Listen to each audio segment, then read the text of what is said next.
Hi friends, ஐயனாத்தனை சீரியலில் இந்த ஒத்த பைக் டாபிக் வச்சுட்டு பாண்டியும் வானதியும் எப்படிலாம் சண்டை போடுறாங்கன்றதை வாங்க கதைக்குள்ள போய் பார்க்கலாம். ஸ்டார்டிங் சீன்லேயே பாண்டி கடையில் வேலை பார்க்குற பையன் வானதியை பார்த்து சேரன் எனக்கு கல்யாணம் ஆனதுக்கப்புறம் அடுத்து உங்கள் கல்யாணம் தானேன்னு சொன்ன உடனே வானதி உடனே இவனை யார் உடனே கல்யாணம் பண்ணிக்குவான்னு சொன்ன உடனே பாண்டி ஏன் என்ன கல்யாணம் பண்ணிக்க மாட்டியான்னு கேட்குறாங்க. உடனே வானதி எனக்காக ஒரு வண்டி கூட வாங்கி தர மாட்டேங்கிற, கேட்டால் அதுக்கு 1000 கதை சொல்கிறேன், நான் ஏன் உன்னை கல்யாணம் பண்ணுன்னு சொல்லி கேட்ட உடனே பாண்டி கோவப்பட்டு அப்போ உனக்கு வண்டி வாங்கி கொடுத்த டாக்டரே கல்யாணம் பண்ணிக்கிறியான்னு கேட்குறாங்க. உடனே வானதி அதானே அங்கே சுற்றி இங்கே சுற்றி எப்போ பார்த்தாலும் நீ டாக்டர் கிட்ட தானே வருவேன், நான் டாக்டர் கிட்ட பேசுகிறதே உனக்கு பிடிக்கல, அது மட்டும் இல்லாமல் அவர் வண்டி வேற வாங்கி கொடுத்தாரு, அதனால உனக்கு சுத்தமாக அவர் பிடிக்கல. நான் தான் அவர் இருக்கும்போது உன் மூஞ்ச பார்த்துருக்கேனே, அவர் எவ்வளோ நல்ல நல்ல ஜோக்கெல்லாம் சொல்லுவார், அப்போல்லாம் நீ சிரிக்கவே மாட்டேங்கிற, உனக்கு அவர் மேலே அவ்வளோ காண்டு அப்படின்னு சொன்னே பாண்டி கடுப்பாகி ஆமாடி எனக்கு அவர் மேலே காண்டு தான், உனக்கு தான் அவரை ரொம்ப பிடிச்சிருக்கல, பேசாமல் நீ அவரே கல்யாணம் பண்ணிக்கணும்னு சொன்ன உடனே வானதி டாக்டர் மட்டும் ஓகே சொன்னால் நான் அவரே கல்யாணம் பண்ணிக்குவேன்னு இன்னும் காண்டேத்துறாங்க. உடனே பாண்டி அந்த ஆள் ஒன்றை கல்யாணம் பண்ணுறதுக்கு தான் ஓகே சொல்ல போறாரு பாரு அப்படின்னு சொன்ன உடனே வானதி ஏன் எனக்கு என்ன குறைச்சல், நான் நல்லா தானே இருக்கேன் அப்படின்னு சொன்ன உடனே பாண்டி சிரிச்சுக்கிட்டே ஒரு டாக்டர் இன்னொரு டாக்டரை தான் கல்யாணம் பண்ணுவாங்க, உனக்கு வண்டி கொடுத்தா உன்னையே கல்யாணம் பண்ணிக்குவாங்களான்னு சொன்ன உடனே வானதி நீ ஏன் என்ன கல்யாணம் பண்ணணும்னு நினைக்கிற, நீயும் உன்ன மாதிரியே மெக்கானிக்கை கல்யாணம் பண்ண வேண்டியதானே, ஆனாவது மெடிக்கல் ஷாப் வச்சிருக்கேன், அவரோட ஃபீல்டில் இருக்கேன், நீ மெக்கானிக் தானே, உன்ன மாதிரி தேடி ஒரு மெக்கானிக் பொண்ணை பார்த்து கல்யாணம் பண்ணுன்றாங்க. உடனே பாண்டி கடுப்பாகி நான் யாரை கல்யாணம் பண்ணு நீ சொல்லாதடின்னு சொன்னோடனே வானதியும் அப்போ நான் யாரை கல்யாணம் பண்ணு நீயும் சொல்லாதடான்றாங்க. உடனே பாண்டி அப்புறம் ஏண்டி இங்கே வந்து உட்காந்துக்க, கிளம்பி போக வேண்டியதானு சொன்ன உடனே வானதியும் பதிலுக்கு நான் போக தான் போகிறேன், பின்ன இங்கேயே உட்காந்துருப்பேன்னு நினச்சியா, போறேன்டான்னு சொல்லிட்டு கோச்சிக்கிட்டு போகிறாங்க வானதி. அதை பார்த்து கடையில் வேலை பார்க்குற பையன் பாண்டிக்கிட்ட தயவுசெய்து 2 பேருமே கல்யாணம் பண்ணிக்காதீங்கன்னு அடிச்சுக்கிட்டு கண்டிப்பாக செத்துருவீங்கன்றாங்க. பாண்டியன் கோத்தில் இவ்வளோ யாரா கல்யாணம் பண்ணுவா, அவனும் கல்யாணம் பண்ண மாட்டாங்க, இவ பேசாமல் அப்படியே இருக்க வேண்டியதான்றாங்க. நெக்ஸ்ட் சீனில் ஹாலில் பல்லவன் படிச்சுட்டு இருக்கான். சேரன் ஃபோன் பார்த்துட்டு இருக்கும்போது திடீர்னு சோழன் வந்து பின்னாடி இருந்து அண்ணன்னு கூப்பிட்ட உடனே சேரன் பயந்துடுறாங்க. ஏன்டா திடீர்னு வந்து பேய் மாதிரி அண்ணன் நான் கூப்பிடு அப்படின்னு சொன்ன உடனே எந்த ஊரில் என்ன பேய் அண்ணன்னு கூப்பிட்டுச்சு அப்படின்னு சொன்ன உடனே பல்லவன் பக்கத்தில் இருந்துட்டு அப்போ நீ பேயின்னு ஒத்துக்கிறேன்னு உடனே சோழன் உடனே யாராவது கேட்டாங்களாடா உன் வேலையை பாடுறான்னு சொல்லிட்டு சேரன் கிட்ட என்னென்ன ஃபோனில் பார்த்துட்டு இருந்தேன்னு கேட்ட உடனே சேரனும் நீங்கள் எப்போ பார்த்தாலும் ஒரே மாதிரி சமைச்சு கொடுக்குறேன்னு சொல்கிறீங்களா, அதனால தான் வேற ஏதாவது பண்ணலாமான்னு ஃபோனில் பார்த்துட்டு இருந்தேன்னு சொல்கிறாங்க. உடனே சேரன் அப்படி என்னென்ன டிஃப்ரெண்ட்டாக பண்ண போகிறேன்னு கேட்ட உடனே சேரன் போக அப்படின்றாங்க. உடனே இது நம்ம ஊர் ஐட்டமானே, நான் கேள்விப்பட்டதே இல்லைன்னு உடனே பல்லவன் வந்து அண்ணே இது நம்ம ஊர் ஐட்டம் கிடையாது அன்னி ஊர் ஐட்டம்னு சொன்ன உடனே சொல்லணும் ஓ அன்னைக்காக தான் மெனுவை மாற்ற போறியா, அதை முன்னாடி நீ சொல்லியிருக்கலாமேனே, அன்னி சீக்கிரமாக நம்ம வீட்டுக்கு வர போகிறாங்க அதனால தான் நீ போக கற்றுக்க போகிறேன்னு சொன்னால் நாங்கள் என்னென்ன சொல்ல போகிறோம் அப்படின்னு சொன்ன உடனே இங்கே சேரன் எப்போ பார்த்தாலும் சப்பாத்தி சாப்பிட்டே லேட்டுனா போகா சாப்பிட்டேன்னு சொல்லும், அதனால தான் ட்ரை பண்ணலான்னு நினைச்சேன், அது கூட பண்றது ரொம்ப ஈஸிடா அவளை வச்சு அப்படின்னு சொல்றதுக்குள்ள சோழன் நான் அவங்ககிட்ட செய்முறை விளக்கெல்லாம் கேட்கல, நான் அவங்களுக்காக தான் பண்றேன்னு பெருமையா சொல்லிட்டு போ, என்னமோ எங்களுக்காக டிஃப்ரெண்டா யோசிச்சு பண்ற மாதிரில சொல்ற அப்படின்னு உடனே போடா அப்படின்றாங்க சேரன். அந்த நேரத்துல நிலா வந்ததும் சேரன் பாருப்பா நைட்டு போகா பண்ணலான்னு நினச்சா அதுக்காக என்ன கலாய்க்கிறாங்க அப்படின்னு உடனே இதுக்கு எதுக்கு கலாய்க்கணும், நல்ல ஐட்டம் தானேன்னு சொன்ன உடனே பல்லவன் நல்ல ஐட்டம் மட்டும் கிடையாது நீ அது நார்த் இந்தியன் ஸ்டைல் அண்ணன் சந்தானிக்காக பண்ணுறதுக்காக ப்ராக்டிஸ் பண்ணிட்டு இருக்குன்னு சொன்ன உடனே நிலா அதுவும் நல்ல விஷயம் தானே, அவங்க அந்த பக்கமே வளர்ந்தவங்க, ஸோ அதனால நம்மளும் அவங்களுக்கு ஏத்தாப்புல கொஞ்சம் மாறணும், நீங்களும் அதுக்கு ஏத்தாப்புல சப்பாத்தி டால்லாம் சாப்பிட்டு பழகுங்கன்னு சொன்ன உடனே சோழன் ஐயோ அதெல்லாம் எங்களால் முடியாதுமா, நாங்கள் எப்பயும் போல சப்பாத்தி தோசை தான் சாப்பிடுவோன்றாங்க. அந்த நேரத்தில் பாண்டி கடையிலேருந்து வரான். உடனே பல்லவன் அண்ணே இன்னைக்கு நைட் என்ன தெரியுமா, நம்ம வீட்டில் போகானே அப்படின்னு சொன்ன உடனே பாண்டி கோவாவா அது பழம் தானே அப்படின்றாங்க. உடனே பல்லவன் கோவா இல்லைனே போகா ஹிந்திக்காரங்க சாப்பிட்றதுனேன்றாங்க. உடனே பாண்டி அதை ஏன்டா நம்ம சாப்பிடணும்னு சொன்ன உடனே சோழன் ஏன்னா இனிமேல் நம்ம அண்ணன் பாதி பீகாரி பாதி தமிழ்நாடு, அதனால நம்ம இனிமேல் இப்படி தான் சாப்பிடணுன்றாங்க. உடனே பாண்டி ஓ அப்படி போதா இனிமேல் நம்மளும் போகாவே சாப்பிடலான்றாங்க. உடனே சோழன் ஐயா என்னாலாம் முடியாது எனக்கு சூடா உப்புமா தாங்கன்னு சொன்ன உடனே பல்லவன் எனக்கு உப்புமாலாம் வேண்டாம்ப்பா எனக்கு 2 தோசைண்ணே அப்படின்றாங்க. உடனே நிலா அதெல்லாம் பார்த்துட்டு அண்ணே ஒரு ஆளாக எத்தனை டிஷ் தான் பண்ணோம் அதெல்லாம் முடியாது இன்னைக்கு போகாதான் எல்லாரும் சாப்பிட்டாகணுன்றாங்க. சோழன் போகாவா நம்மளாலாம் முடியாது வாங்கடா எல்லாரும் சேர்ந்து போய் நம்ம பரோட்டா சாப்பிடலான்றாங்க. நீலா நிப்பாட்டி எல்லாரும் வீட்டில் செய்கிறது தான் சாப்பிடணும் ஒழுங்கா எல்லாரும் உள்ளே இருங்கன்றாங்க. அந்த நேரத்தில் நடேசன் இட்லி நிறைய பார்சல் வாங்கிட்டு வந்து எல்லாருக்கும் இட்லி சாப்பிடுங்கடான்னு சொல்லி கொடுக்குறாங்க. உடனே சோழன் சந்தேகமா என்ன டெய்லி இட்லியும் கறிக்குழம்புமா வருது அப்படின்னு கேட்ட உடனே நடேசன் ரொம்ப நல்லவங்க மாதிரி வேலைக்கு போயிட்டு எல்லாரும் டயர்டாக வருவீங்க அதனால தான் சமைக்கிற வேலை மிச்சமாகட்டுமேன்னு சொல்லி நான் வாங்கிட்டு வரேன், இது தப்பான்னு கேட்டுட்டு அன்னைக்கு சாப்பிட்டீங்கல்ல அதே கடையில் வாங்கிட்டு வந்தது தான் எல்லாரும் கொஞ்சம் சாப்பிடுங்கன்னு சொல்லி கொடுக்குறாங்க. இங்கே பாண்டி அந்த இட்லி கடையில் அவர் நின்றுட்டு சாப்பிட்டுட்டு இருக்கும்போது பார்த்தது தான் யோசிச்சு பார்க்குறாங்க. சோழன் உடனே இவர் வாழ்க்கையில் 2வது பண்ண நல்ல காரியம் இதுதான்னு சொன்ன உடனே நிலா காரியம் என்னது உங்கள் எல்லாரையும் பெற்றதான்னு சொல்லி கேட்குறாங்க. உடனே சோழன் சேச்சா இல்லை அன்னைக்கு இதே மாதிரி இட்லியும் கறி குழம்பும் வாங்கிட்டு வந்தார்ல அதான் முதல் நல்ல காரியம், இது 2வது நல்ல காரியம்ன்றாங்க. உடனே நிலா அமைதியாக இருங்க சோழன் ஏதாவது சொல்லிட போறேன்னு சொல்லி திட்டுறாங்க. சோழன் பல்லவன் காதில் போய் என்னடா இவ எப்படி பேசுறான்னு சொன்னே பல்லவனும் ஆமா நீ சோத்துக்கு செத்தவ மாதிரி பேசினா அப்ப அவங்க எப்படி பேசுவாங்கன்றாங்க. உடனே சோழன் இட்லியில் கை வைடா அப்புறம் நான் பார்த்துக்கிறேன்னு சொன்னோடனே பல்லவன் அப்போ நான் ஸ்பூனில் சாப்பிட்றேன் அப்படின்றாங்க. சோழன் வாய் இருக்காது அப்படின்னு மிரட்டுறாங்க. ஆனால் இந்த சீரியல் எனக்கு பிடிச்சது இதுதான், ஆளாளுக்கு நக்கல் பேச்சா பேசிட்டு இருப்பானுங்க.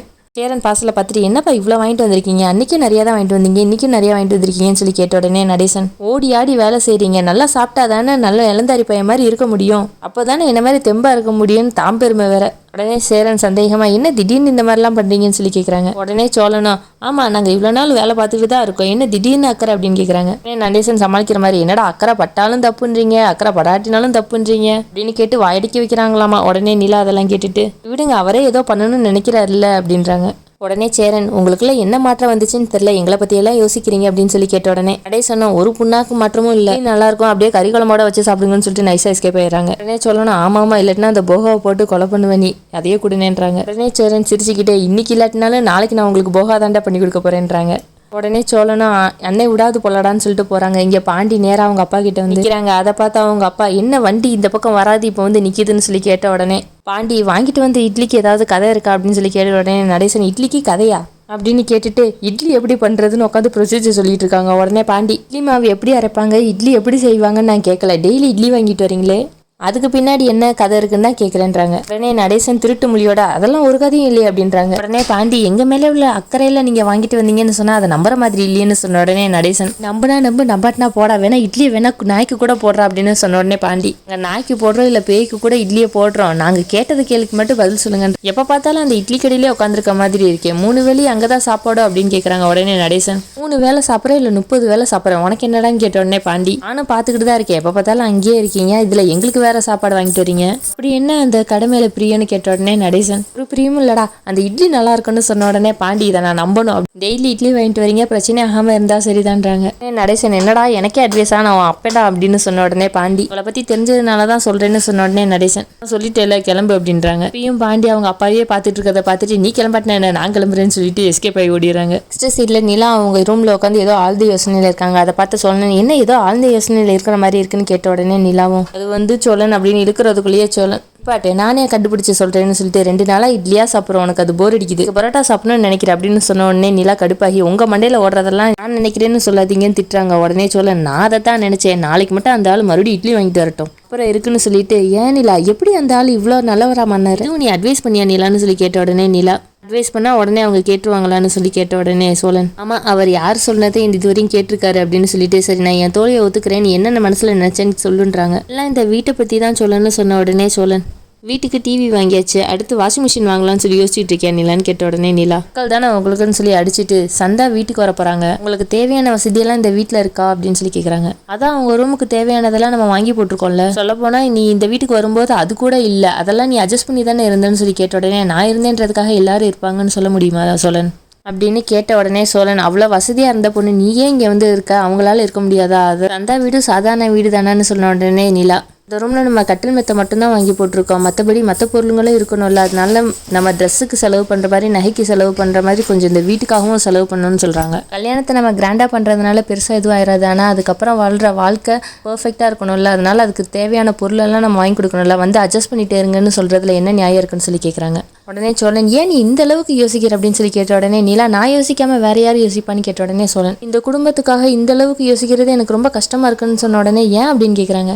ஏன்னா நீ உங்க அப்பாவோட லிட்டில் பிரின்சஸ், உங்க அப்பா நினைச்சிருந்தா நீ எவ்வளோ பெரிய இடத்துக்கு வேணாலும் கல்யாணம் பண்ணி கொடுத்துருப்பாங்கன்னா அதெல்லாம் மீறி நீ இங்கே கல்யாணம் பண்ணிட்டு வந்திருக்க, ஆனால் நீ இப்படி கஷ்டப்பட்டு யோசிக்கிறதே எனக்கு ஒரு மாதிரி இருக்குன்னு சொல்லி சொல்றாங்க. என்ன வயசாகுது பல்லவனை விட வேணா நீ 2-3 வயசு மூத்தவளா இருப்பியா, இந்த அளவுக்கு பிரச்சனை நீ உன் மண்டையில ஏத்திக்கணுமா, ஃபர்ஸ்ட் நீ சென்னைக்கு வரும்போது என்ன யோசிச்ச, ஒரு பெரிய கம்பெனியில் சேரணும், நிறைய அச்சீவ் பண்ணணும், கேரியரை நல்லா ஸ்ட்ராங் பண்ணணும்னு தானே நினச்சேன், அதுக்கு தானே என் கூட நீ சென்னைக்கு வந்த, முதல்ல நீ அதை பாரு, நீ எப்படி இந்த வீட்டுக்கு வந்து அட்ஜஸ்ட் பண்ணியிருந்தியோ அதே மாதிரி சந்தாவும் இங்கே வந்து அட்ஜஸ்ட் பண்ணி இருப்பாங்க அப்படின்னு சொன்ன உடனே நிலா இல்லை சோழன் அப்படின்றாங்க. உடனே சோழன் மேஜிக் பண்ண மாதிரி ஒரே நாள் எல்லாமே மாறாது நிலா, நீ யோசிச்ச மாதிரியே சந்தாவுக்கு இதெல்லாம் பண்ணணும்னு சொல்லிட்டு அண்ணனும் யோசிக்கும், அதனால அண்ணன் எல்லாம் பார்த்துக்கும், சந்தாவை அண்ணன் பார்த்துக்க வேண்டியது கடமைன்னா நான் உன்னை பார்த்துக்க வேண்டியது கடமை, அதனால நீ எதை பற்றி யோசிக்காத அப்படின்றாங்க. எனக்கு நீ இந்த வீட்டை பற்றி யோசிக்கிறதுல ரொம்ப சந்தோஷமா தான் இருக்க, ஆனால் நீ இப்போ தான் புதுசாக ஆஃபீஸ் வேற ஓப்பன் பண்ணியிருக்க, அதுக்கே உனக்கு தலைவலி அதிகமாக இருக்கும், இல்லை இந்த குடும்ப பாரத்தை வேற நீ தலையில் போட்டுக்காதன்னு தான் சொல்கிறேன்றாங்க. ஒரு சில நேரம் அவங்க அப்பா சொன்னது தான் கரெக்டுன்னு தோணுது, இந்த வீட்டில் ஒரு விஷயம் இல்லை, அதுக்காக நீ எவ்வளோ கஷ்டப்படுறன்ற நினைக்கும் போது எனக்கு கஷ்டமா இருக்கு, இனிமேல் தயவு செய்து இந்த வீட்டில் இருக்க பிரச்சனையை பற்றி யோசிக்காத,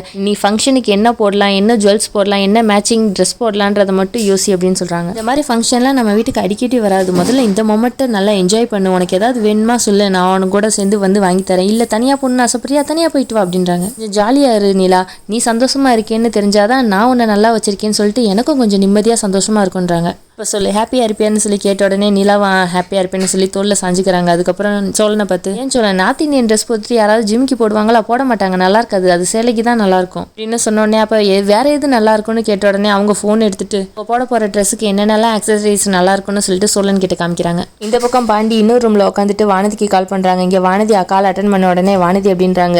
ஆனால் வானதி ரொம்ப கோவமா எதுக்கு இப்போ கால் பண்ணேன்னு சொல்லி கேட்குறாங்க. உடனே பாண்டி ஏன் என்னாச்சுன்னு கேட்ட உடனே ஏன் உனக்கு என்னாச்சுன்னு தெரியாதா? உடனே சோழன் நம்ம எப்பயும் சண்டை போடுற மாதிரி தானே இப்பயும் சண்டை போட்டோம், ஒவ்வொரு சண்டையும் ஞாபகம் வச்சுட்டு இருக்கணுமா என்ன அப்படின்னு கேட்குறாங்க. நாம எப்பயும் சண்டை போடுற மாதிரி இது கிடையாது, நீ ரொம்ப ஓவரா பேசிட்ட பாண்டி, நான் உன் மேல செம காண்டில் இருக்கேன்னு சொன்ன உடனே பாண்டி ஆமா நான் பேசும்போது நீ ரொம்ப அமைதியா இருந்த பாரு, நீயும் தானே கூட கூட பேசணும்னு சொன்ன உடனே வானதி என்னை விட நீ தான் ரொம்ப அதிகமா பேசின, போய் அந்த டாக்டர் போய் கல்யாணம் பண்ணிக்க சொல்ற, அது எப்படி நீ சொல்லலாம்னு சொன்ன உடனே பாண்டி ஆமா நீயும் டாக்டர் ஓகே சொன்னா நான் கல்யாணம் பண்ணிக்குவேன் தானே சொன்னேன்னு சொல்லி கேட்குறாங்க. உடனே வானதி நான் பதிலுக்கு பதில் சொன்னா நீ சொன்னதெல்லாம் இல்லைன்னு ஆயிருமான்றாங்க.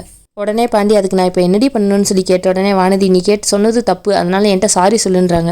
உடனே பாண்டி நான் எதுக்குடி சாரி கேட்கணும், நான்லாம் சாரி கேட்க முடியாதுன்றாங்க. உடனே வானதி எனக்கு எவ்வளோ வேலை இருந்துச்சு தெரியுமா, அது எல்லாத்தையும் விட்டுட்டு உன்னை பார்க்கறதுக்கு வந்தேன், ஆனால் நீ என்னை எப்படி ட்ரீட் பண்ணுற தெரியுமா அப்படின்றாங்க. உடனே பாண்டி நான் எப்படி ட்ரீட் பண்ணுறேன் அப்படின்னு சொல்லி கேட்குறாங்க. வானதி எதுக்கு கேவலமாக ட்ரீட் பண்ண அப்படின்னு சொன்ன உடனே பாண்டி பொறுமையா நான் எல்லாத்தையும் மறந்து உனக்கு கால் பண்ணியிருக்கேன், ஆனால் நீ திரும்பி திரும்பி மறுபடியும் பேசி பிரச்சனையை பெருசாக்குறேன்னு சொன்ன உடனே வானதி நீ நினச்சா கூட இப்போ இந்த பிரச்சனையை முடிக்கலாம், பண்ணதுதான் தப்புன்னு சொல்லி என்கிட்ட மன்னிப்பு கேளுன்னு சொல்றாங்க. உடனே பாண்டியும் சாரி நான் பேசினதுதான் தப்புன்னு சொல்றாங்க. உடனே வானதி சொல்ல உனக்கு இவ்வளோ கஷ்டமா, தப்பு பண்ணுவ சாரி சொல்ல மாட்டேன்னா என்ன அர்த்தம், இனிமேல் சாரி சொல்ல கத்துக்கு அப்படின்றாங்க. உடனே பாண்டி நான் சும்மா தான் கால் பண்ணேன், சரி நீ வச்சுட்டு தூங்குன்னு சொல்றாங்க. அதுக்கும் வானதி சும்மா இல்லாம பாத்தியா உடனே போனை வைக்க பாக்குற, ஒரு சாரி சொன்னதுக்கே உனக்கு டயர்ட் ஆயிடுச்சா அப்படின்னு சொல்லி கேட்ட உடனே பாண்டியும் சரி அப்ப நீ பேசு அப்படின்றாங்க. உடனே வானதி லூசுத்தனமா நீ தானே கால் பண்ண நீயே பேசு, எப்பயும் நான் தான் அவங்ககிட்ட பேசணுமான்னு கேட்ட உடனே பாண்டி அம்மா தாயே அவங்ககிட்ட பேசணும் போல இருந்துச்சு, அதனால தான் உனக்கு கால் பண்ணேன், இதெல்லாம் பேசணும் இதெல்லாம் பேசக்கூடாதுன்னு லிஸ்ட் போட்டெல்லாம் நான் உனக்கு பேசுறது கிடையாது, இப்போ நான் பேசணும்னு நினைச்சதெல்லாம் பேசிட்டேன், இப்போ நான் காலை வைக்கிறேன் நீ போய் தூங்குன்னு சொல்லிட்டு ஃபோனை கட் பண்ணிடுறாங்க. இங்கே ஃபோனில் வானதி தனியாக ஹலோ ஹலோன்னு விட்டுருக்காங்க. பக்கத்தில் இருந்துட்டு பெரியம்மா பார்த்துட்டு ஃபோனில் யார் உன் பாய் ஃப்ரெண்டான்னு கேட்ட உடனே வானதி நீ இன்னும் தூங்கலையா அப்படின்னு கேட்குறாங்க. உடனே அவங்க பெரியம்மா நீ கத்துல நான் எங்கடி தூங்குறதுன்றாங்க. உடனே வானதி திருன்னு முடிச்சிட்டு இருக்காங்க. இதோட இன்னைக்கு எபிசோட் முடியுது. இந்த வானதி கிட்ட பாண்டி மாட்டி என்னெல்லாம் பாடுபட போகிறாங்கன்றதை நீங்கள் நினைக்கிறீங்கன்றதை கமெண்ட்டில் சொல்லுங்கள். அப்படியே ஒரு சப்ஸ்கிரைப் பண்ணிடுங்க. நாளைக்கு எபிசோட நாளைக்கு பார்க்கலாம். Bye friends.